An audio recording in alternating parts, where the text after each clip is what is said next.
Tu fais la vidéo avec moi? Ah, aïe. Bon, je vous présente mon chien, Tim. C'est un berger blanc suisse pour les gens qui demandent.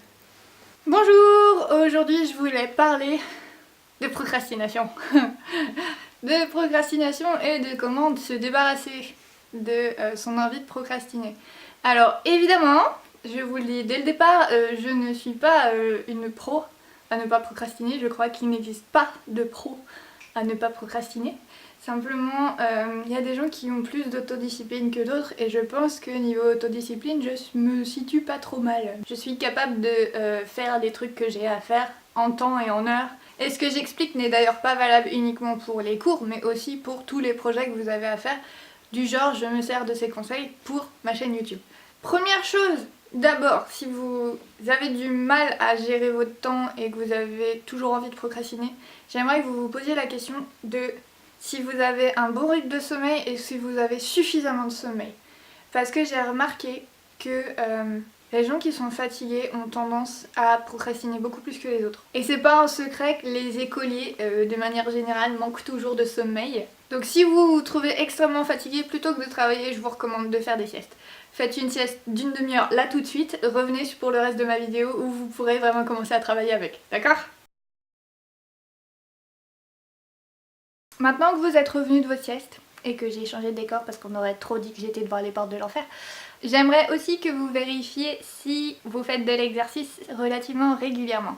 Du genre au moins une fois par semaine. Parce que il a été prouvé qu'il est important d'avoir une source d'exercice physique régulière quand on apprend des trucs. Ça fait que le cerveau marche beaucoup mieux simplement parce qu'on est plus fatigué physiquement et donc on dort mieux le soir. Et quand on dort mieux, on apprend mieux. C'est une relation de cause à effet qui est relativement simple et qui marche relativement à tous les coups. Après, ces deux points-là qui, pour moi, sont vraiment les plus essentiels et que je pense que c'est un peu la clé qui fait que j'arrive à pas trop procrastiner, je vais attaquer plus en détail qu'est-ce que vous pouvez faire pour améliorer votre autodiscipline. Première chose, pour moi, qui est vachement importante, c'est faire la liste de tous les trucs que vous avez à faire. Vraiment, littéralement, marquer sur du papier ce que vous avez à faire, dans quelle heure vous devez le faire, et décomposer en petites étapes chaque truc.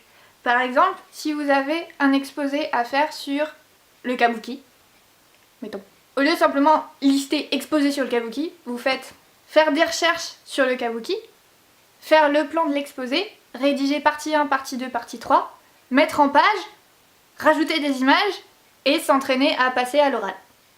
Ça décompose très clairement par quelle étape vous devez commencer, jusqu'à quelle étape arriver.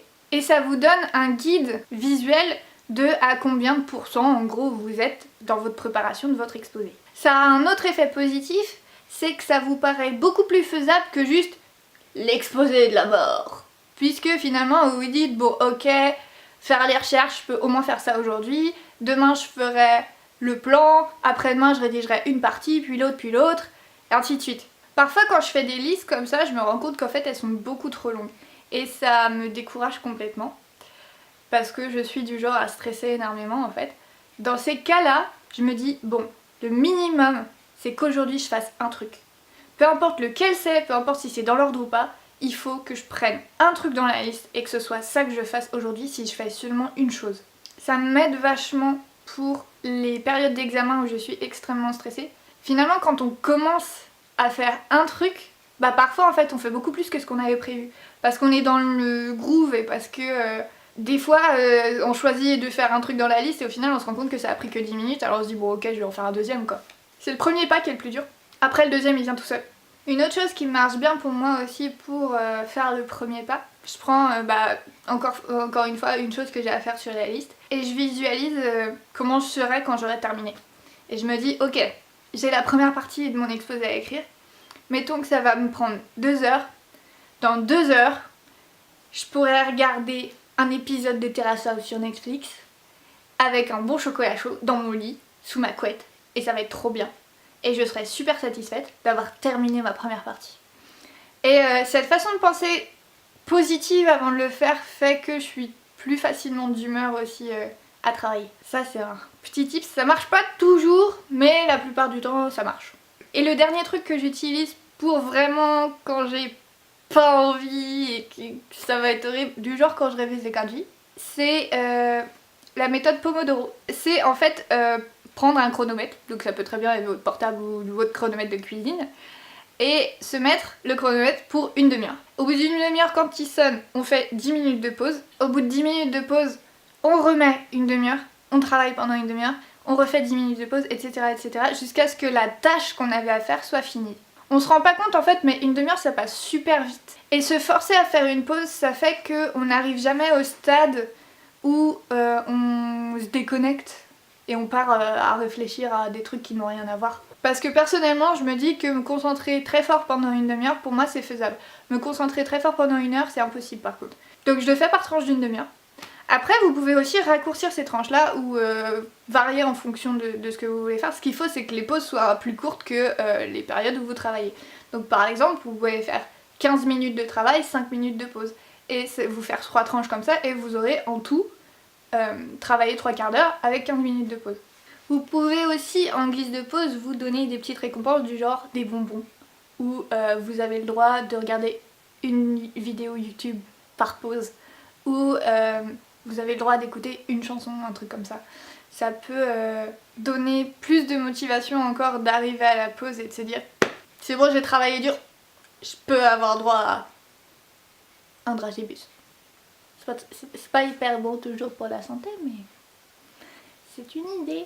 Enfin, rappelez-vous aussi que personne n'est parfait, qu'il faut pas non plus trop se culpabiliser parce qu'il y a des jours avec et des jours sans. Ce qu'il faut, c'est essayer tant qu'on peut de faire en sorte que les jours sans, on essaye quand même. Si on essaye et qu'on y arrive, ça veut dire qu'on arrive à avoir de l'autodiscipline, c'est une bonne chose. Si on essaye et qu'on n'y arrive pas, ça va pas nous tuer. Ce qu'il faut, c'est que ça se reproduise pas trop souvent. C'est ça le plus important. Vous inquiétez pas trop si vous ratez un jour dans votre période de révision. Le jour suivant, ça se trouve, vous vous sentirez super bien, vous serez super d'humeur et du coup vous ferez le double de boulot sans vous-même vous apercevoir. Parce que c'est ça aussi, la motivation, c'est pas quelque chose qu'on a exactement de la même façon tous les jours. L'autodiscipline, elle est là pour servir de béquille aux jours où on n'a pas de motivation. Plus vous entraînez votre autodiscipline, plus ça va être facile de bosser les jours où vous n'avez quand même pas de motivation.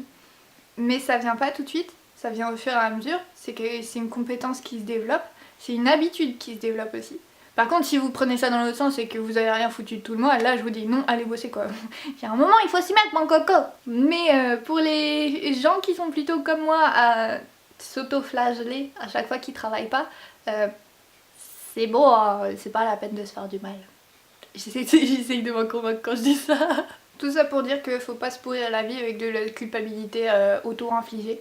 Si vous bossez quand même relativement régulièrement et que vous vous sentez mal quand vous bossez pas, c'est donc que vous êtes en bonne voie pour bosser tout le temps. Sur ce, je vous laisse, je vous vois la prochaine fois.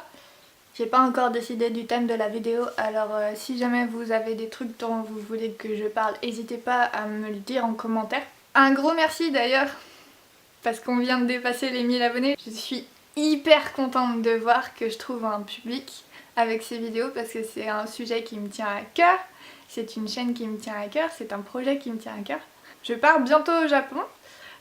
Beaucoup de gens me demandent si je vais faire des vlogs là-bas, c'est certain. Donc vous inquiétez pas, ça arrive. Je pars au Japon le 6 septembre, j'arrive là-bas le 7. Donc à partir du 7 septembre, vous risquez de voir pas mal de vidéos de moi qui vais à des endroits. Notamment avec Anna et Bérénice puisque les 2 premières semaines je les passe avec elle à Tokyo. Donc ça va être fun. Je vous laisse là-dessus. Salut!